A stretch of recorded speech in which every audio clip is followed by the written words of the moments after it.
प्यारे बच्चों, आज की हिंदी की कक्षा में आपका बहुत बहुत स्वागत है।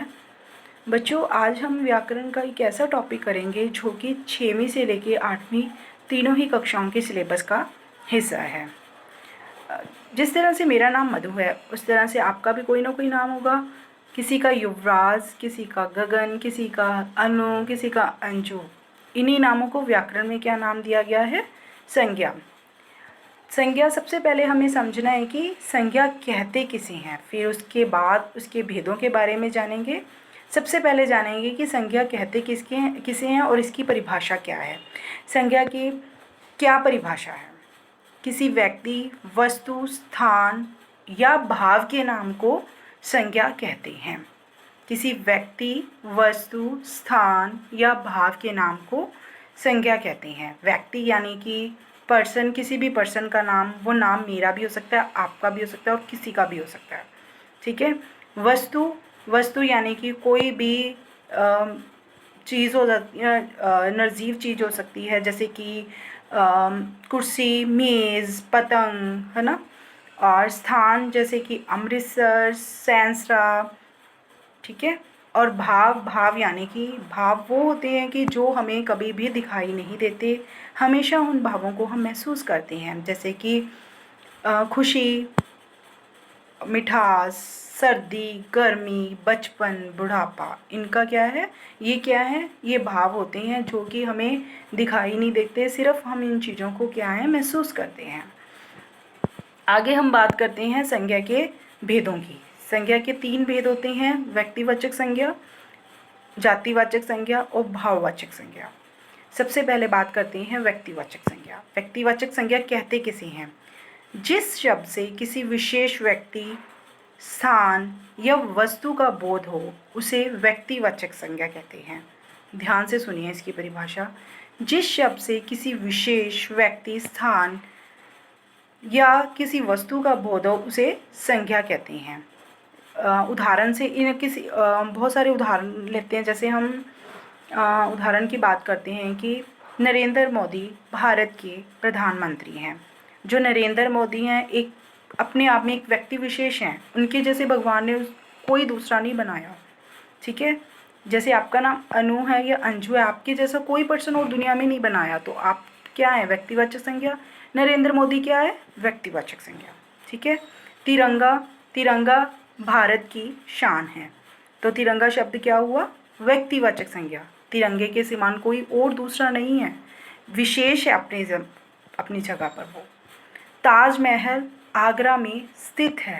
ताजमहल के जैसा इस दुनिया में कोई और नहीं है, तो ताजमहल अपने आप में विशेष है, तो वो क्या हुआ? व्यक्तिवाचक संज्ञा। ठीक है।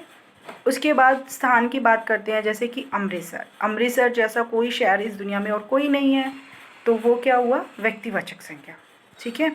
उसके बाद आता है दूसरा भेद, आता है जातिवाचक संज्ञा। जातिवाचक संज्ञा उससे कहते हैं जिस शब्द से किसी व्यक्ति, स्थान या वस्तु की संपूर्ण जाति का बोध हो, उसे जातिवाचक संज्ञा कहते हैं। व्यक्तिवाचक में क्या था? व्यक्तिवाचक में सिर्फ एक व्यक्ति का पता लगता था, उसके जैसा इस दुनिया में कोई और नहीं है। अनु है, आपका नाम अनु है, आपके जैसा इस दुनिया में कोई नहीं है।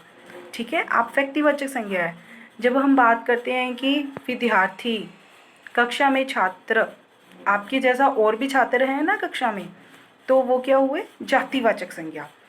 किसी मतलब किसी वस्तु से, किसी व्यक्ति से संपूर्ण जाति का बोध हो। जैसे मैं बोलती हूँ क्लास, क्लास में सिर्फ अनु नहीं आती है, और भी क्लास के बहुत सारे बच्चे आते हैं, तो वो क्या हुआ? जातिवाचक संज्ञा। आगे है भाववाचक संज्ञा। भाववाचक संज्ञा जैसे जो संज्ञा शब्द किसी व्यक्ति या वस्तु की गुण, अवस्था, दशा, भाव आदि के नाम को प्रकट करे, उसे क्या कहते हैं? भाववाचक संज्ञा। भाववाचक संज्ञा मैंने आपको पहले भी बताया कि भाव क्या होते हैं। भाव जैसे जिस चीज़ को हम महसूस करते हैं वो होते हैं भाव, वो दिखाई नहीं देते। जैसे कि बचपन, जवानी, बुढ़ापा, ये सब चीज़ें दिखाई नहीं देती, इनको क्या हम महसूस करते हैं। ठीक है ना। जैसे कि गगन हमेशा सच बोलता है, तो सच बोलना, सच जो है वो दिखाई नहीं देता, वो एक भाव है। तो यहाँ पे क्या आएगा, भाववाचक संज्ञा। ठीक है। आम, फलों का राजा आम में बड़ी ही मिठास होती है। ठीक है ना। तो मिठास, मिठास क्या है, भाववाचक, जो कि हम दे उसको महसूस कर सकते हैं, जो कि हमें आम खाने के बाद ही महसूस होगी। ठीक है। दिखाई नहीं देती मिठास, सिर्फ हम महसूस करते हैं, तो उसको हम क्या कहते हैं, भाववाचक संज्ञा। ठीक है। बुढ़ापे में अक्सर इंसान भगवान का भजन कीर्तन करता है। बुढ़ापा, बुढ़ापा जो दिखाई नहीं देता उसे हम महसूस करते हैं, तो वो क्या हुआ, भाववाचक संज्ञा। ठीक है। समझ में आ गया होगा, मैं उम्मीद करती हूँ कि आप सबको समझ में आ गया होगा। और अब मैं बात करती हूँ कि पेपर में किस तरह के क्वेश्चंस आते हैं संज्ञा से संबंधित। संज्ञा से संबंधित 6, 7, 8 में इसी तरह के क्वेश्चन आते हैं, जैसे कि एक शब्द दे दिया, जैसे सेंटेंस दे देंगे, एक वाक्य देंगे आपको, जैसे ताजमहल आगरा में स्थित है। ठीक है।